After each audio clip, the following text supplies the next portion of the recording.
अमेरिकी रक्षा मंत्री Lloyd Austin का बड़ा बयान। कड़े कदम उठाने में नहीं हिचकिचाएंगे लॉयड ऑस्टिन। अमेरिकी रक्षा मंत्री की तरफ से कह दिया गया है इजराइल अमेरिकी फौज की रक्षा सर्वोपरि है। ईरान इजराइल पर तुरंत हमलों को रोके, यह भी कहा गया ईरान से कड़े शब्दों में। पूरी स्थिति पर अमेरिका की नजर बनी हुई है। अमेरिका के रक्षा मंत्री लॉयड ऑस्टिन की तरफ से, जिन्होंने कुछ देर पहले इजराइल के रक्षा मंत्री से बात की थी, उनसे पूरी ब्रीफिंग ली थी, उनकी तरफ से कहा गया इस वक्त सबसे जरूरी है इजराइल और अमेरिका की जो फौज है उसकी रक्षा करना। और ईरान से बोल दिया गया इजराइल पर हमलों को तुरंत रोका जाए।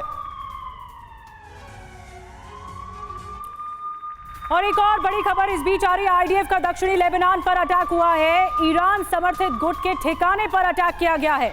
आईडीएफ ने बड़ी कार्रवाई की है। ईरान के हमले के बाद जवाबी कार्रवाई है ये आईडीएफ की तरफ से। आईडीएफ सेना है इजराइल की और लेबनान पर दक्षिणी लेबनान जो इलाका है जहां पर हिजबुल्लाह का सबसे ज्यादा असर देखा जाता है, इसी इलाके में अटैक किया गया है। जो ईरान समर्थित मिलिशिया गुट है वहां पर उनके ठिकानों पर अटैक किया गया है। तो आखिर कौन किस पर भारी है, यह जानना और समझना बहुत जरूरी है। इजराइल और ईरान की ताकत की अगर बात करें, इनका रक्षा बजट क्या बताता है, क्या इनकी ताकत है, यह सब कुछ आप जरा देखिए। अगर एक तरफ इजराइल के रक्षा बजट की बात की जाए तो कुल मिलाकर 24.4 बिलियन डॉलर का रक्षा बजट है इजराइल का, तो ईरान का बेहद कम है। इजराइल के मुकाबले 9.9 बिलियन डॉलर का ईरान का रक्षा बजट है। फाइटर जेट की दोनों की ताकत की बात करें तो इजराइल के पास जहां 612 है तो ईरान के पास उससे थोड़े कम 551 फाइटर जेट है।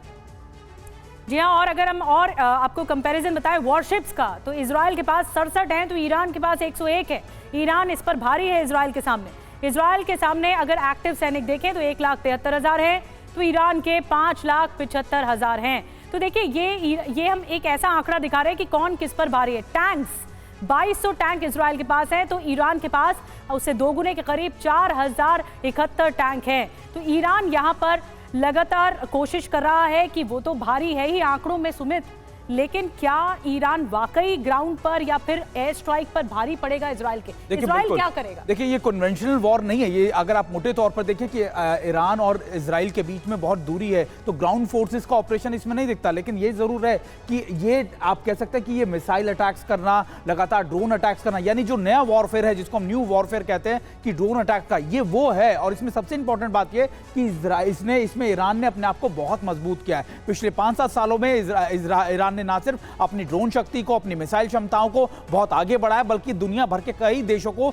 सप्लाई कर रहा है। अगर आप देखें कि और सबसे खास बात यह कि जो एयर डिफेंस सिस्टम है वो इजराइल के पास बहुत मजबूत है, अमेरिका की तरफ से लगातार मिल रहा है। तो ये एक समीकरण जो आप देखते हैं दोनों देशों की, जो एडवांटेज और डिसएडवांटेज की आप बात करते हैं, तब दोनों देशों के पास कुछ ऐसी मजबूतियां जो एक दूसरे के लिए बड़ा खतरा है। और ईरान ये बात जानता है कि भले ही वो अगर 200-300 मिसाइल दागता है, जिसमें से सिर्फ 7 मिसाइलें जो इजराइल में एंटर करती है, लेकिन वो 7 मिसाइलें इतना बड़ा डिस्ट्रक्शन पैदा कर सकती हैं जो इजराइल के लिए बहुत घातक हो सकती है। बिल्कुल। और देखिए इस बीच एक बड़ी खबर आ रही है सुमित, इसका हम रुख करें इजराइल पर। ईरान की तरफ से बड़ी कार्रवाई की गई, इजरायली मालवाहक जहाज को रोका।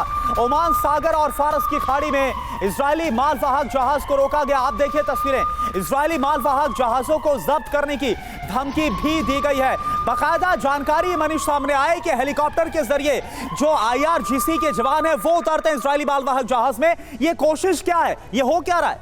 देखिए एक इजरायली शिप जो है उसको तो जब IRGC के कमांडो ने अपने कब्जे में लिया तो उसमें 17 भारतीय मेंबर भी सवार हैं, बिल्कुल, जिसे लेकर विदेश मंत्रालय ने अपना बयान जारी भी किया। असल ये लड़ाई दरअसल एक दिन की लड़ाई नहीं है। हमें इस बात को समझना होगा कि ऐसा नहीं है कि ईरान ने कल रात में मिसाइल छोड़े और अब वो नहीं करेगा। इस लड़ाई का विस्तार हो रहा है। इस लड़ाई का विस्तार जमीन में, आसमान में, समंदर में, हर जगह हो रहा है और वो चीज हम यहाँ पर देख रहे हैं। अहम बात यह है कि इस वक्त ईरान ने यह सारी क्षमता तब हासिल की है जब पिछले कई सालों से अमेरिका और पश्चिमी देशों ने ईरान पर प्रतिबंध लगा रखा था। लेकिन तब देखिए उन्होंने शाहिद 136 ड्रोन लगाया, उन्होंने क्रूज मिसाइल डेवलप किया, उन्होंने बैलिस्टिक मिसाइल डेवलप किया। आखिर ईरान का मकसद क्या था?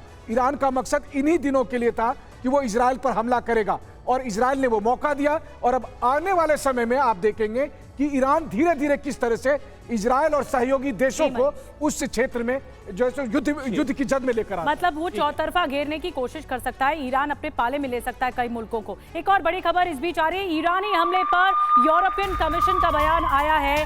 जो अटैक हुआ, ईरान के हमले की कड़ी निंदा करते हैं यूरोपियन कमीशन की तरफ से कहा गया, ईरान से तुरंत हमले रोकने की अपील की है। सभी पक्षों को क्षेत्र में तनाव कम करना होगा, यूरोपियन कमीशन की तरफ से कहा गया है। प्रोफेसर अमिताभ, आपसे सवाल है काफ़ी देर से, आप कैसे देखते हैं, क्योंकि देखिए अब सभी मुल्क रिएक्ट कर रहे हैं ईरान के अटैक में। अभी तो ये शुरुआत है, कोई कैजुअलिटीज़ नहीं हुई हैं, सिविलियन इलाकों में नहीं घुसे हैं, लेकिन अगर ऐसा हो गया तो ये तो फिर महाविनाश होगा। नहीं, बिल्कुल महाविनाश होगा। अगर आप देखें निधि, अगर इसके शुरुआत देखें तो जो सीरिया में जो कॉन्सुलेट पे हमला किया गया था, कॉन्सुलेट को जिनेवा कन्वेंशन के अनुसार माना जाता है कि ये विदेशी भूमि है। अगर आप उस कॉन्सुलेट पे अटैक कर रहे हैं तो यानी ईरान पे अटैक कर रहे हैं, आप प्रिपेयर्ड होंगे उस अटैक का प्रतिकार करने के लिए। लेकिन मैं ये भी बता दूं, ईरान कभी नहीं चाहेगा कि युद्ध भड़के, अमेरिका कभी नहीं चाहेगा ये युद्ध भड़के, इजराइल बेशक ये चाहता रहेगा कि ये सुलगते रहे। और ईरान डायरेक्टली अब नहीं अटैक करेगा, या इजराइल ईरान पे डायरेक्टली अटैक नहीं करेगा, वो हिजबुल्लाह के इंटरेस्ट को अटैक करेगा, वो हूती के इंटरेस्ट को अटैक करेगा, और इनके न्यूक्लियर प्रोग्राम के जितने साइंटिस्ट हैं या जितने भी इनके इंस्टॉलेशंस हैं, उन पर वो टेररिस्ट स्ट्राइक या जो है सो काउंटर स्ट्राइक कर सकता है। लेकिन डायरेक्ट अटैक मिसाइल से या इस चीज़ों से अब नहीं करने वाला इजराइल, क्योंकि उसके लॉजिस्टिकल प्रॉब्लम है। जैसे आप पहले भी बताया कि जॉर्डन के ऊपर से जाना होता है, लेकिन ये अब भड़कने वाला है और इसमें पूरी दुनिया के लोग इंटरेस्ट इन्वॉल्व होंगे। भारत, जैसे अभी मनीष ने बताया कि ऑलरेडी 17 लोग को उन्होंने बंदी लिया हुआ है। इसके पहले भारत के विदेश मंत्री जयशंकर जाके ईरान से मिल के आए हैं कि किसी तरह इस युद्ध को या इंडियन इंटरेस्ट को बचाया जाए। उसी तरह दुनिया के सारे राष्ट्र भी ऐसे कोई, यानी आप ये साफ तौर पर इंडिकेट कर रहे हैं कि जो युद्ध है भड़केगा, हिजबुल्लाह, हमास या हूती, इनके खिलाफ इजराइल की तरफ से और बड़ी स्ट्राइक्स और बड़े हमलों को भी अंजाम दिया जाएगा। एक और बड़ी खबर आ रही है, आप देखिए, ईरान के हमले पर भारत का बड़ा बयान। इजराइल ईरान में तनाव पर चिंतित है, मिनिस्ट्री ऑफ एक्सटर्नल अफेयर्स की तरफ से बयान दिया गया। फौरन तनाव को कम करने की कोशिश की जाए, बातचीत और कूटनीति से समाधान होना चाहिए। इजराइल ईरान तनाव पर करीब से नजर है, तो ये भारत की तरफ से मिनिस्ट्री ऑफ एक्सटर्नल अफेयर्स की तरफ से ये साफ बयान दिया गया कि जो इस वक्त हालात है उस पर चिंता जाहिर की गई है और बातचीत और कूटनीति पर जोर दिया गया है भारत की तरफ से कि बातचीत और कूटनीति से समाधान निकलना चाहिए। और इस वक्त एक और बड़ी खबर मिल रही है, इजराइल पर हमले को लेकर लेबनान में जश्न मनाया जा रहा है। बेरूत की सड़कों पर उतरे हजारों लोग, ईरान के समर्थन में नारे लगाए गए। ईरानी दूतावास के बाहर जमा हुए लोग, देखिए तस्वीरें आपको दिखा रहे हैं, बेरूत की सड़कों पर जश्न का आलम है, ईरान के समर्थन में जश्न मनाया जा रहा है। और सोई सर, मैं आपके पास आ रही हूँ, ये जो जश्न मनाया जा रहा है, देखिए दुनिया कई मुल्कों में खेमों में बट चुकी है। इससे पहले गाजा युद्ध के दौरान भी हमने देखा, हमने रूस यूक्रेन युद्ध के दौरान भी देखा। अब आपको हालात क्या नजर आ रहे हैं? क्या यहाँ से परिस्थिति ये है कि ये युद्ध और ज्यादा आग में और ज्यादा आ जाएगा, पूरी तरह से भड़केगा, या फिर किसी तरह से नरमी देखने को मिलेगी?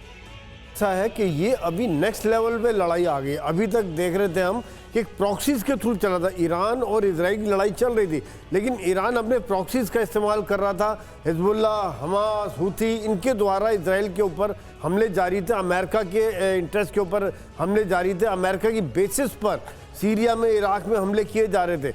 लेकिन अब ये पहली बार हुआ है कि हमला डायरेक्ट किया गया ईरान के द्वारा इजराइल के ऊपर। अब इजराइल को जवाब देना पड़ेगा, क्योंकि अगर नहीं तो नेतन्याहू क्या जवाब देंगे अपनी जनता को, भैया हमला आए। हालांकि क्योंकि डिस्टेंस इतना ज़्यादा था कि तकरीबन 1500 किलोमीटर के लगभग है बॉर्डर से, और इनका multi layer air defence system है, अमेरिका की सपोर्ट रही, इंग्लैंड की सपोर्ट रही, जिनको यानी ये साफ इंडिकेशन है कि जमीनी युद्ध ना देखने को मिले, लेकिन जो हवाई हमले हैं वो और ज्यादा बढ़ सकते हैं।